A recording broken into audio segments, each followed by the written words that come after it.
Please. Welcome to the program. Susan has first question. So, why do you want Brian Kelly to be governor?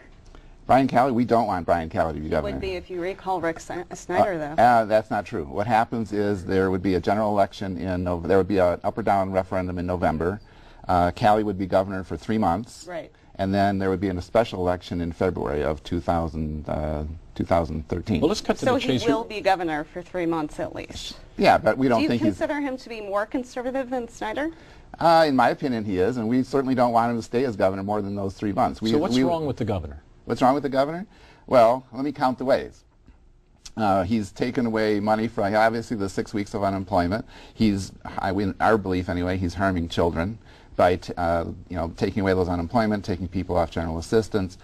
We have on our website, we hope your viewers would go to our website, and we have the top 10 reasons why we think Governor Snyder ought to be recalled. But none of those involve malfeasance or somehow doing something that is against the law. Is it appropriate to try to remove somebody from office just because you don't like the way they govern? Because if the federal statute were the same, I could have gotten a recall petition for every president in my lifetime. I mean, elections have results. Don't those results mean something? Yeah, obviously they mean something. We live in a democracy still, although many in my side of the fence believe that democracy is being discontinued, and especially in Michigan with the emergency manager. Has he done anything illegal? Not to my knowledge, no. So it's reason enough, and I appreciate that the state allows it, but it's reason enough that somebody who won an election that nobody has disputed, it's reason enough to recall them from office just because you don't like their policies. Well, if it were just, minor policies, but these are, like the emergency manager bill, let's take that as an example. I believe, and I think a lot of experts would agree, that is a totally unconstitutional law. I just went down Then why don't you challenge it constitutionally? Well, we're doing that too, but we think that, they in Detroit, they put in a consent agreement. They're going to get around the emergency manager. They are taking away the democracy in the cities that they've taken over, the school boards. I don't know if you've done the research, but you look at the cities that have been put under emergency managers. You got, well, not Detroit, the consent agreement, although I consider that the same thing. Pontiac, Flint, Benton Harbor. Those are majority African American cities. Over 51% of the African Americans are either under the emergency manager or under the consent agreement in Detroit.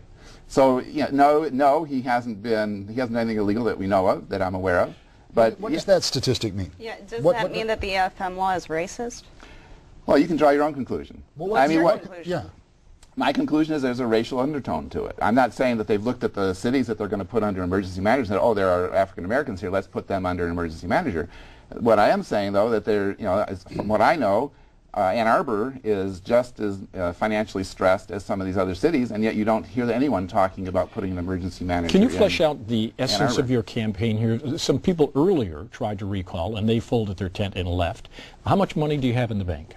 We don't have very much money, to be honest with you. How many petitions do you have out?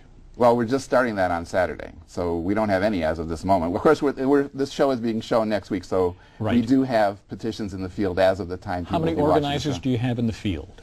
We have about half of the counties of Michigan are covered with 1 or 2 people? With county coordinators. With 1 person in each county? Right. Okay, and so the reasonable person might say, you've got a long ways to go. I'm not disagreeing with any of that. This is a heavy lift. I mean, the recall process in Michigan is very difficult. What's your deadline? Well, we're going to have our first signature will be on Saturday, May 5th, which will be long past since when this show airs. And from the we have a 6-month window from that first signature, and then we have any consecutive 90 days within that 6-month window. So when are you hoping to get it on the ballot? Well, we're hoping to get it on the November ballot. Well, then you really have to get them in by July. That's why we're hoping. That's less than 90 days from May 5th. You can collect 1 million signatures in that amount of time? I'm not saying it was easy. Okay. Well, why are you even trying if you know you can't do it? Well, frankly, a lot of people asked us to. After the last attempt was not successful. Were you part of the last attempt? No. How close did they come from what you can figure? My understanding, what they've told me and what I believe, is they had about 480,000 signatures in the window that they were working with. Well, what was wrong with that? Well, it's not enough.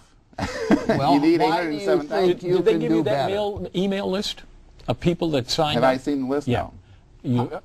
Why do you think you can do better? If they could only get 480, which is way short of what they needed, why do you think you can do better? Well, in my opinion, the things have, if anything, things have gotten worse. Snyder's policies have gotten worse since we tried last time. His popularity is up compared well, to when they were doing it. I agree. The numbers are the numbers, right? Right, because people approve of what he's doing more now than they did a year ago when they couldn't get the signatures Well, we think, we think through an education process, we can educate people in Michigan. There's enough people, and especially people are very upset.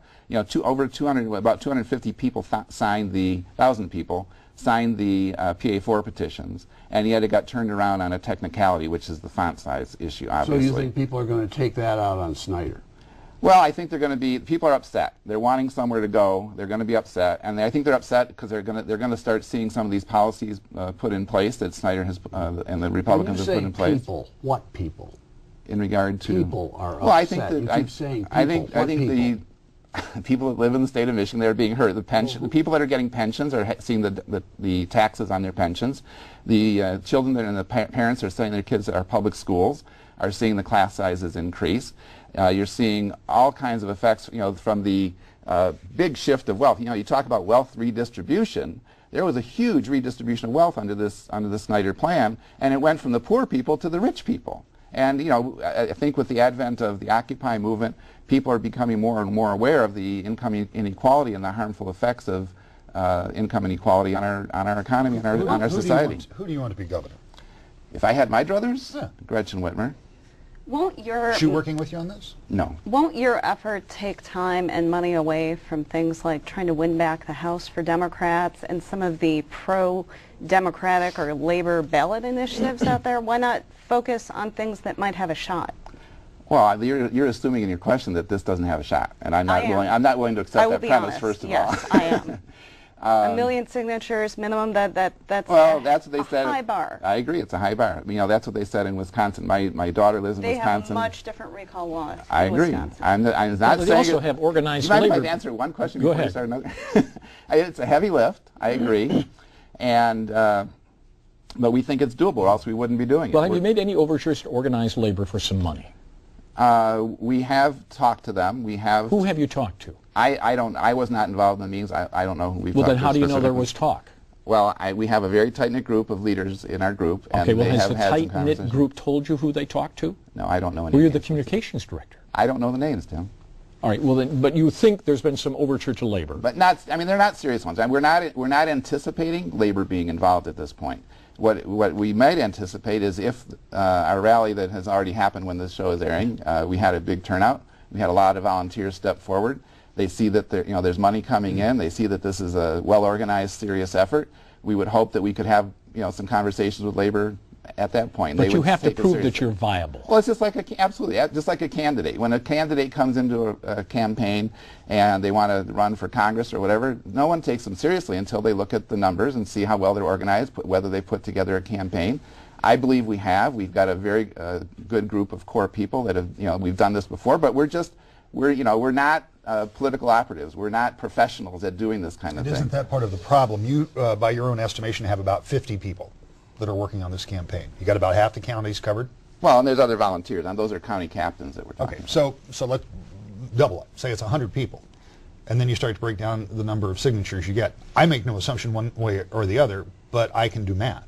And the amount of signatures you have to get on a daily basis would require hundreds of people circulating petitions on a daily basis. Right. We don't have that. Not now. We don't have it as we're, the time we're filming the show. We had a rally last. Well, you're not going to have them a week from today either. Well, the number we need. We figure if we need 10,000 people on the streets circulating petitions. Right. If we don't get that, then obviously there's a serious question as to whether there's any possibility of. If you don't have 10,000 people 2 weeks from today, are you just going to say we can't do this?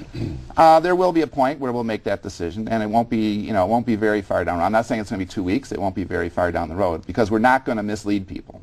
If there isn't a possibility of success by our estimation at some point in a very short window, if the people aren't stepping forward, if they're not giving us their money, if they're not giving us their time, we'll call a halt to it. We're not going to go all the way down the road this time like we did last time, and there were a lot of disappointed people. But I think we did a very good job We got 500,000 people. We only spent about 500,000 signatures. We only spent about $40,000.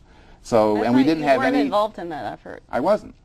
You said we. Well, I'm considering myself part of it out of a now. sense of fairness, a columnist recently said your movement was, quote, inept. Would you please respond to that? I would love to respond to that question. Why I asked you. That columnist was you, obviously. And so I brought your article, actually. You said inept? No, I wrote inept. You wrote inept. It lacks money, it lacks statewide organization. The folks behind it are inept, and on top of that, they just blew a chance to get some free media. Well, I'm here. So obviously you know I'm getting my free media. Yes. You went to the site and you said that there were no human beings involved. I just wanted to let you know I printed out our About page, Tim. These are all the people that are involved. This was available to you. So that was another error in your article. And I also had sent you, you're on our email list. I checked on my media list. I have my contact information. I have my email address, my phone numbers. So we were available to you had you called us. So you may owe us an apology, Tim, as far as... Believe me, you're not going to get it. Let me ask you this. Scott Walker, Wisconsin governor, subject to recall there.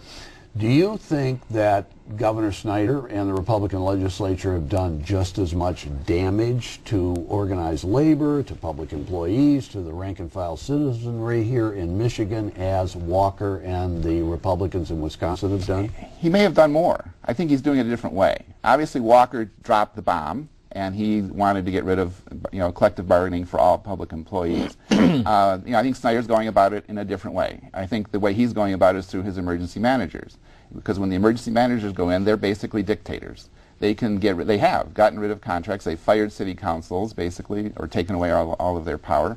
So, I mean, to me, the emergency manager bill is just a different route to the same end. How many emergency managers has Rick Snyder appointed?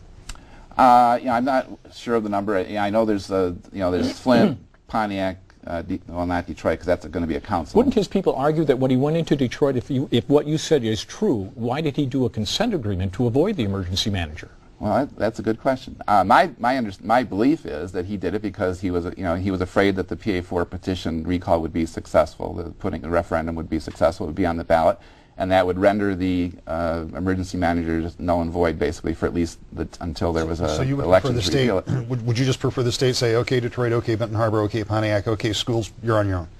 I don't know the answer. It's a complicated question. I don't know the answer. What happens to them? I mean, they go to federal bankruptcy court. Is that a better alternative? I don't know the answer to the question. That's not my expertise as far as what should happen. What surprised me is I went down to Wyandotte last weekend. Michael Stamfler was there. He's the ex-emergency manager in Pontiac. And he made one point that is valid, is that the emergency managers haven't worked anywhere. All the cities that have had them have basically fallen back into economic difficulties. That was under the old law. So what's happened... Under the old law, PA 72. Well, we haven't had any success with the new law either, as far as the cities being on... But the cities are not on their... what they're going to do, what I believe they're going to do, like in Detroit, they're going to sell off Belle Isle to developers. They're going to sell off the water system to a private company. A state park. Well, whatever. I think they're going to sell it off to private developers. Do you have evidence of that? I don't have any evidence. That's my opinion. Give us a number of the chances of success. 50-50? I would hope it's at least 50-50. I'd like to make, it might be a little bit lower. I'm not going to lie and say it's an easy thing to do. It's a really, really hard thing to do. Thank you for being with us on our program. We appreciate it, sir, very much. Thank you. Also, thanks to Rick and Susan and Bill. Don't forget our email address. And also, we're on YouTube and we're on Twitter. See you next week right here on Off the Record. Production of Off the Record is made possible in part by